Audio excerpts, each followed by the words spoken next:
Elvis was deep into "That's All Right" at the Memphis Coliseum when a voice from the balcony cut through the music like a rusty knife. "You stole that from me, Presley!" The man was standing now, pointing accusingly at the stage. "That was my song before you ever touched it." Instead of having security remove the heckler, Elvis did something that left 15,000 people stunned and changed one man's life forever.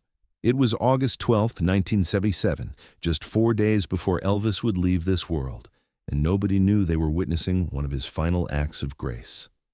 The voice belonged to Jackie "Jackrabbit" Thompson, a 42-year-old musician who had been performing in Memphis clubs since the early 1950s. Jackie had been there when rock and roll was born, playing the same venues, chasing the same dreams as Elvis, but somehow never catching the lightning that Elvis had captured so effortlessly.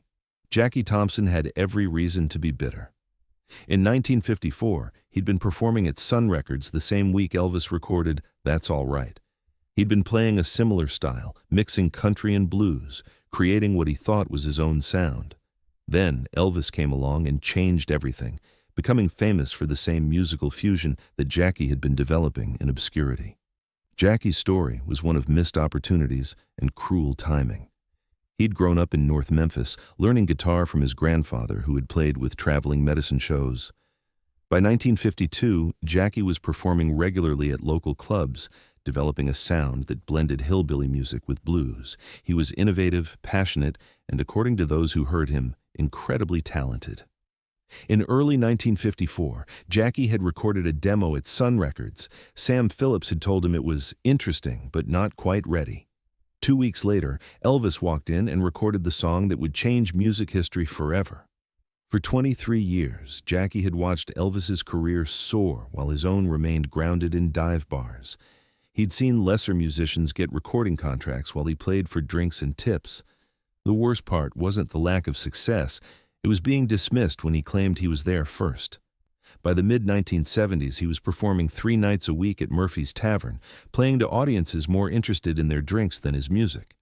Tonight, fueled by whiskey and decades of resentment, Jackie had finally decided to confront the man he blamed for his failures.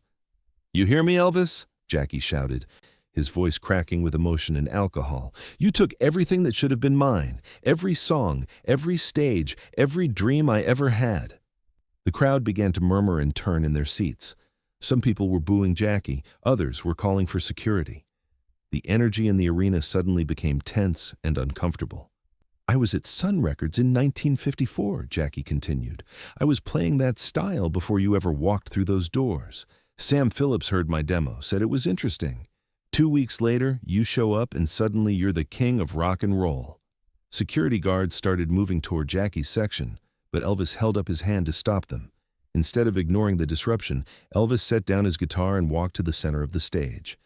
"Sir," Elvis called out, his voice carrying clearly through the arena, "I can hear that you're in pain. What's your name?"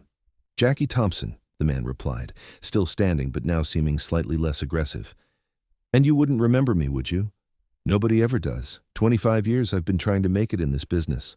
"Jackie Thompson," Elvis repeated thoughtfully. "You're a musician, aren't you? I can hear it in your voice, the way you project, the rhythm of your words. You've been performing for a long time." The observation seemed to surprise Jackie. 25 years, Jackie said. Then louder, 25 years I've been playing the clubs, the honky-tonks, anywhere they'd have me, and you waltzed in and took it all."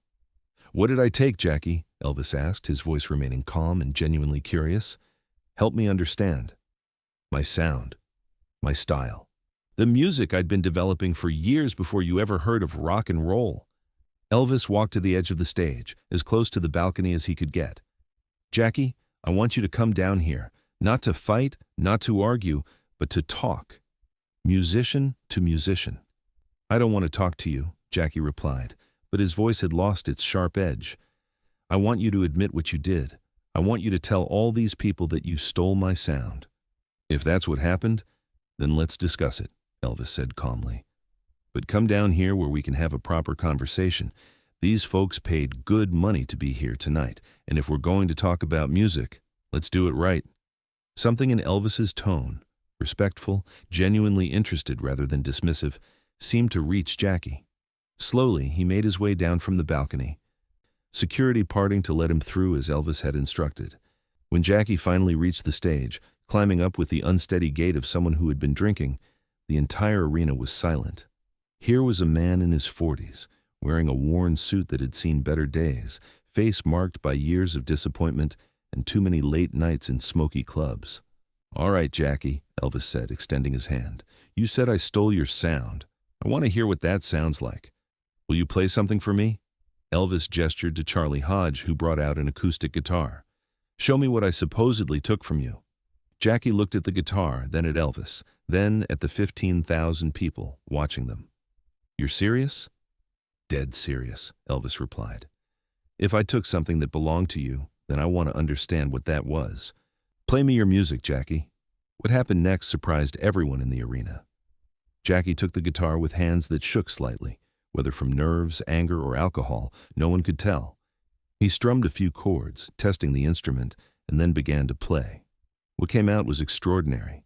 Jackie Thompson could play. His style was indeed remarkably similar to what Elvis had made famous, the same country blues fusion, the same rhythmic drive, the same emotional intensity. As Jackie sang an original song he'd written in 1953 called Memphis Morning Blues, it became clear to everyone listening that this man had genuine talent. The song was about a young musician's dreams, about standing on Beale Street and imagining his name up in lights. Jackie's voice, rough from years of small clubs, carried authenticity that was impossible to fake. His guitar work showed influences from both country pickers and blues masters, creating something uniquely his own, yet unmistakably connected to Elvis's sound. As Jackie played, the arena grew quiet in a way that was different from the uncomfortable silence of the confrontation. This was the silence of people genuinely listening, genuinely appreciating what they were hearing. Several musicians in the audience could be seen nodding in recognition of Jackie's skill. When Jackie finished, the arena was silent for a long moment. Then Elvis began to clap, slowly and deliberately, and the entire crowd joined in. The applause was genuine appreciation for someone who had just demonstrated real artistry. "Jackie," Elvis said, "that was beautiful. You've got real talent, and I can hear that you've been working at this for a long time." "That song, did you write that?" 1953, Jackie replied, some bitterness in his voice. "Wrote it in a rooming house on Beale Street. Fat lot of good it did me."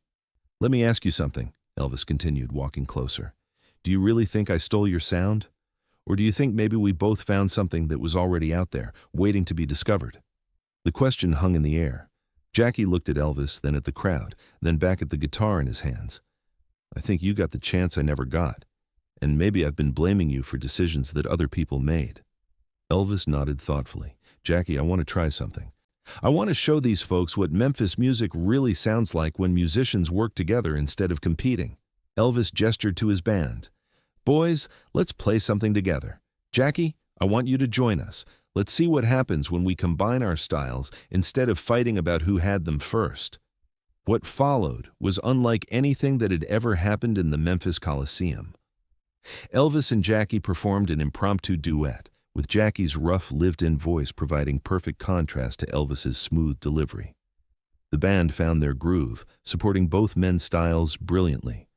As they sang together, the tension that had filled the air during the confrontation transformed into something beautiful. The audience witnessed something rarer than a typical concert, two musicians finding common ground in their shared love of music. "You know what, Jackie?" Elvis said as the song ended. "I think you're right about one thing. You've been working this style for years, and you deserve recognition for that. But here's what I've learned. Music isn't about who gets credit. It's about touching people's hearts. And what you just did touched every heart in this room." Elvis turned to the audience. "Folks, I want you to meet Jackie Thompson, a musician who's been keeping rock and roll alive in the clubs and honky-tonks of Memphis for over 20 years. This man has been carrying the torch for all of us who love this music. Let's show him some appreciation." The arena erupted in applause, and for the first time in years, Jackie Thompson felt like a real musician instead of a failure. The standing ovation lasted for nearly 3 minutes, and when it finally died down, there were tears in Jackie's eyes. Elvis invited Jackie to stay for the rest of the show, occasionally bringing him back on stage for harmony vocals. After the concert, he introduced Jackie to several music industry contacts and helped him secure a recording contract with a small but reputable label. "I can't make you a star, Jackie," Elvis told him backstage that night, "but I can help you get your music heard. The rest is up to you and the quality of what you create."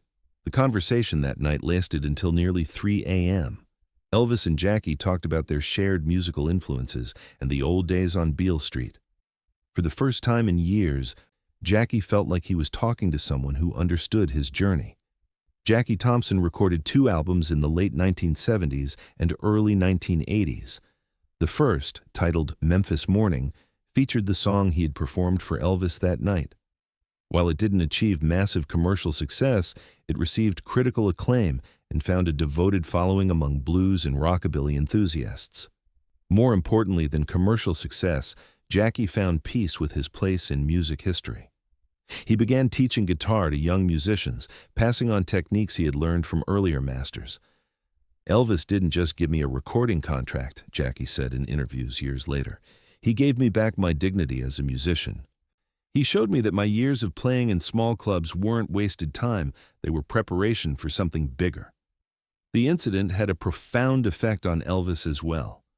In his final weeks, Elvis often spoke about the importance of recognizing and supporting other musicians, especially those struggling to be heard. "That night taught me something important," Elvis told his band the next day. "Success isn't just about what you achieve for yourself. It's about lifting up others when you have the power to do so."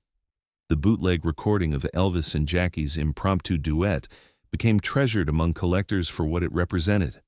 A moment when 2 musicians put aside competition and resentment to create something beautiful together. Jackie Thompson continued performing until his death in 1995. In his final interview, he was asked about that night in Memphis. "I went to that concert full of hate," he said. "I wanted to hurt Elvis, to embarrass him.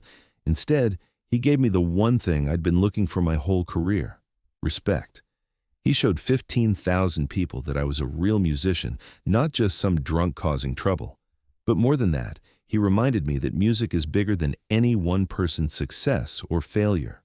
The incident had a profound effect on Elvis as well. It reminded him that behind every critic, every heckler, every person who claimed he had taken something from them, there might be someone with real talent who had simply been overlooked by the same industry forces that had elevated him. "That night taught me something important," Elvis later told his band. "Success isn't just about what you achieve for yourself. It's about lifting up others when you have the power to do so." Jackie Thompson reminded me that there are a lot of talented people who never get their shot, and if I can help even one of them, then my success means something more than just record sales. The bootleg recording of Elvis and Jackie's impromptu duet became one of the most treasured pieces of Elvis memorabilia among collectors. But more than its rarity, people valued it for what it represented: a moment when 2 musicians put aside competition and resentment to create something beautiful together. Today, the Jackie Thompson Scholarship at the Memphis College of Music provides opportunities for older students who are pursuing their musical dreams later in life. The scholarship was established by Elvis's estate and continues to help musicians who, like Jackie, refuse to give up on their dreams despite years of setbacks.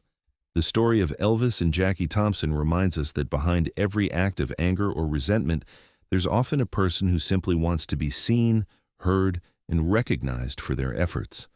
It shows us that the strongest response to criticism isn't defensiveness, but openness to understanding what might be driving that criticism. Elvis could have had Jackie removed from the arena. He could have dismissed him as just another drunk heckler. Instead, he chose to see Jackie as a fellow musician deserving of respect and opportunity. In doing so, he transformed what could have been an ugly confrontation into a moment of grace that reminded everyone present what music was really about: bringing people together, not tearing them apart. That night in Memphis, 4 days before Elvis left this world, he gave one final lesson in how to turn an enemy into a friend, how to use fame and power to lift others up, and how to remember that behind every person who challenges you might be someone who simply wants what you have, the chance to be heard.